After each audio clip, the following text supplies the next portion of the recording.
So good morning plus 2 class. How are you all? I am fine. I hope that you all are fit and fine and enjoying my videos. Those who are unable to see these videos, they can visit at my YouTube channel. Simply you have to write there just Ankush Kataria and you can see all these videos there according to your requirement. So let's start our video. Today I am starting the new chapter. The name of the chapter is Contemporary South Asia, in Hindi Samkalin Dakshin Asia. Already we have discussed on this chapter. This is the revision video. ये एक revision video चल रहा है. So let's see what we will study in this chapter.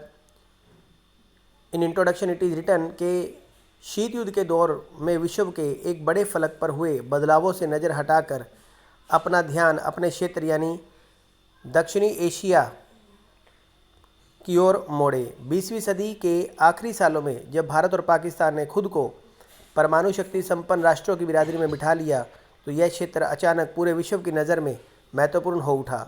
स्पष्ट है कि विश्व का ध्यान इस इलाके में चल रहे कई तरह के संघर्षों पर गया। इस क्षेत्र के देशों के बीच सीमा और नदी जल के बंटवारे को लेकर विवाद कायम है।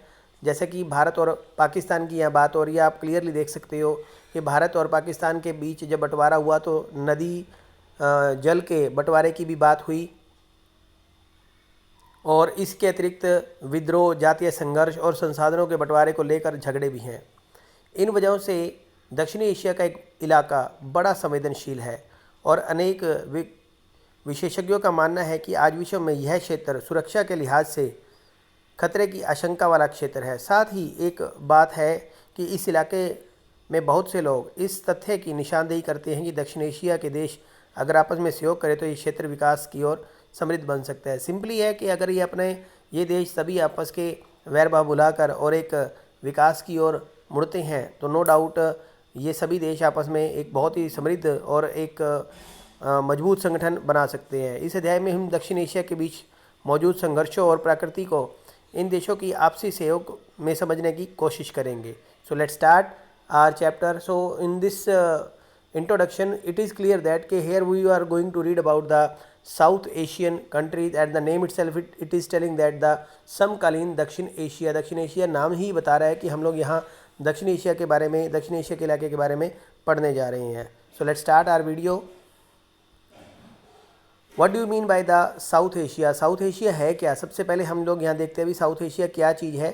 कहते हैं भारत और पाकिस्तान के बीच क्रिकेट मैच कितना महत्वपूर्ण होता है यह हम बखूबी जानते हैं। हमने यह भी देखा कि क्रिकेट मैच देखने के लिए पाकिस्तानी अथवा भारतीय फैंस जब एक दूसरे देशों में पहुंचते हैं तो उनका एक बहुत आदर सत्कार होता है, गर्मजोशी से मेज़बानी की जाती है।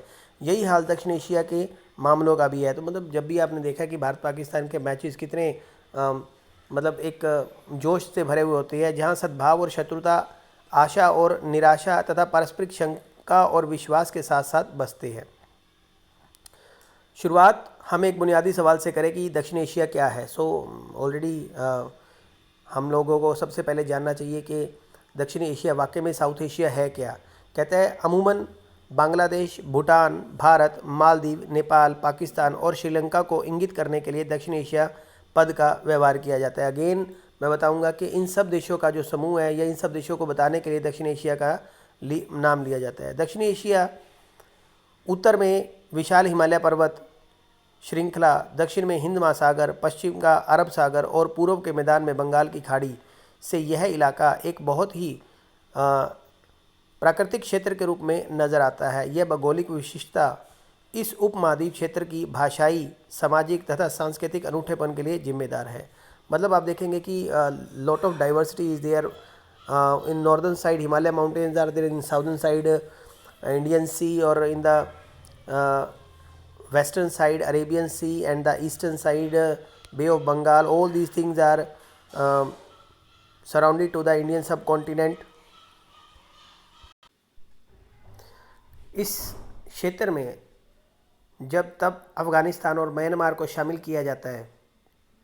चीन इस क्षेत्र का एक प्रमुख देश है, लेकिन चीन को दक्षिण एशिया का अंग नहीं माना जाता। इस अध्याय में हम दक्षिण एशिया पद का इस्तेमाल उपयुक्त 7 देशों के लिए करेंगे। इस तरह से परिभाषित दक्षिण एशिया हर अर्थ में विविधताओं से भरा पूरा इलाका है।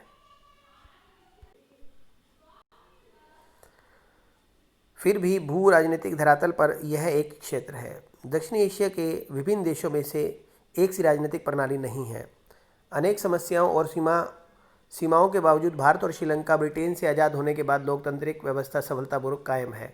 यानी कि अगर हम बात करते हैं कि श्रीलंका भी अंग्रेज़ों से आज़ाद हुआ और भारत भी अंग्रेज़ों से आज़ाद हुआ है, और इस तरह दोनों देशों में ही डेमोक्रेसी जो है वो एक अच्छे सक्सेसिव रूप से जो है वो काम कर रही है। भारत में लोकतंत्र के विकास के बारे में आप आगे और पढ़ेंगे। आगे देखते हैं कि भारतीय राजनीति में चर्चा की गई है कि भारत के लोकतंत्र की बहुत सारी सीमाओं की तरफ इंगित किया जा सकता है, लेकिन हमें याद रखना चाहिए कि एक राष्ट्र के रूप में भारत हमेशा ही लोकतांत्रिक रहा है। यही बात श्रीलंका पर लागू होती है। पाकिस्तान और बांग्लादेश में लोकतांत्रिक और सैनिक दोनों तरह की नेताओं का शासन रहा है। शीत युद्ध के बाद के सालों में बांग्लादेश में लोकतंत्र कायम रहा है। यानी कि अगर हम बात करें तो आफ्टर कोल्ड वॉर के बाद जो बांग्लादेश है उसमें डेमोक्रेसी कायम रही है। पाकिस्तान में शीत युद्ध के बाद के सालों में लगातार 2 लोकतांत्रिक सरकारें बनी। पहली सरकार बेनज़ीर भुट्टो और दूसरी नवाज शरीफ के नेतृत्व में कायम हुई। सो प्लीज़ अंडरलाइन कर लीजिए भी, जो पहली सरकार बनी, जो पहली डेमोक्रेटिक गवर्नमेंट बनी थी, जो शीत युद्ध के बाद बनी है पाकिस्तान में, वो बेनज़ीर भुट्टो के नेतृत्व में बनी, और दूसरी जो थी वो नवाज शरीफ के टाइम में बनी आफ्टर कोल्ड वार। याद रखिएगा इस बात को। लेकिन इसके बाद 1999 में पाकिस्तान में सैनिक तख्तापलट हुआ। 2008 से फिर से यहाँ लोकतांत्रिक शासन है। अगर हम बात करें तो 2008 से मतलब सैनिक तख्तापलट जो हुआ था वो परवेज़ मुशर्रफ के नेतृत्व में हुआ था, और 2008 से एक बार फिर से लोकतांत्रिक शासन वहाँ चल रहा है। 2006 तक नेपाल में संवैधानिक राजतंत्र था, और इस बात का खतरा बराबर बना हुआ था कि राजा अपने हाथ में कार्यपालिका की सारी शक्तियाँ ले लेगा। यानी कि 2006 की बात हो रही है। 2008 में राजतंत्र को ख़त्म किया गया और नेपाल एक लोकतांत्रिक गणराज्य के रूप में उभरा। बांग्लादेश और नेपाल के अनुभवों के आधार पर हम यह कह सकते हैं कि पूरे दक्षिण एशिया में लोकतंत्र एक स्वीकृत मूल्य बन चला है। दक्षिण एशिया के 2 सबसे छोटे देशों में भी ऐसे ही बदलाव की बातें चल रही है। भूटान 2008 में संवैधानिक राजतंत्र बन गया है। यानी कि 2008 की अगर हम बात करते हैं कि भूटान जो है वो एक डेमोक्रेटिक मोनार्की बन गया है। राजा के नेतृत्व में यह बहुदलीय लोकतंत्र के रूप में उभरा, यानी कि एक मल्टी डेमोक्रेसी के रूप में उभरा। दूसरा द्वीपीय देश यानी कि आइलैंड जो कंट्री की जिसकी हम बात करते हैं वो 1968 तक सल्तनत हुआ करता था। यानी कि ये सल्तनत पीरियड की बात है, तो वहाँ सल्तनत के से शासन चलता होता था। 1968 में एक गणतंत्र बना, ये 68 में ही। उससे पहले जो था वो सल्तनत पीरियड वहाँ चला करता था, जहाँ सुल्तान हुआ करते थे जो राज करते थे। यह शासन की अध्यक्षात्मक प्रणाली अपनाई गई है। यानी कि जो अध्यक्ष जो आत्मक प्रणाली जो है, जिसमें कि प्रेसिडेंशियल फॉर्म ऑफ गवर्नमेंट जिसको कह सकते हो। 2005 में जून में मालदीव की संसद ने बहुदलीय प्रणाली को अपनाने के पक्ष में एक मत से मतदान किया। मालदीवियन डेमोक्रेटिक पार्टी MDP का देश के राजनीतिक मामलों में दबदबा है। MDP ने 2018 में हुए चुनावों में जीत हासिल की है। दक्षिण एशिया में लोकतंत्र का रिकॉर्ड मिला जुला रहा है। इसके बावजूद दक्षिण एशिया देशों की जनता लोकतंत्र की आकांक्षाओं में सहभागी है। तो इस तरह हम देख सकते हैं कि आपने देखा, सर्वेक्षण से बात जाहिर हो जाती है कि इन 5 देशों में लोकतंत्र को व्यापक जन समर्थन हासिल है। इन देशों में हर वर्ग और धर्म के आम नागरिक लोकतंत्र को अच्छा मानते हैं और रिप्रेजेंटेटिव डेमोक्रेसी जो है उसको ही फॉलो करते हैं, जिसे प्रतिनिधि मूलक लोकतंत्र की संस्थाओं का समर्थन करते हैं। इन देशों के लोग शासन की किसी भी प्रणाली और अपेक्षाकृत लोकतंत्र को ज़्यादा अहमियत देते हैं और मानते हैं। सो आगे देखते हैं हम किस तरह से है।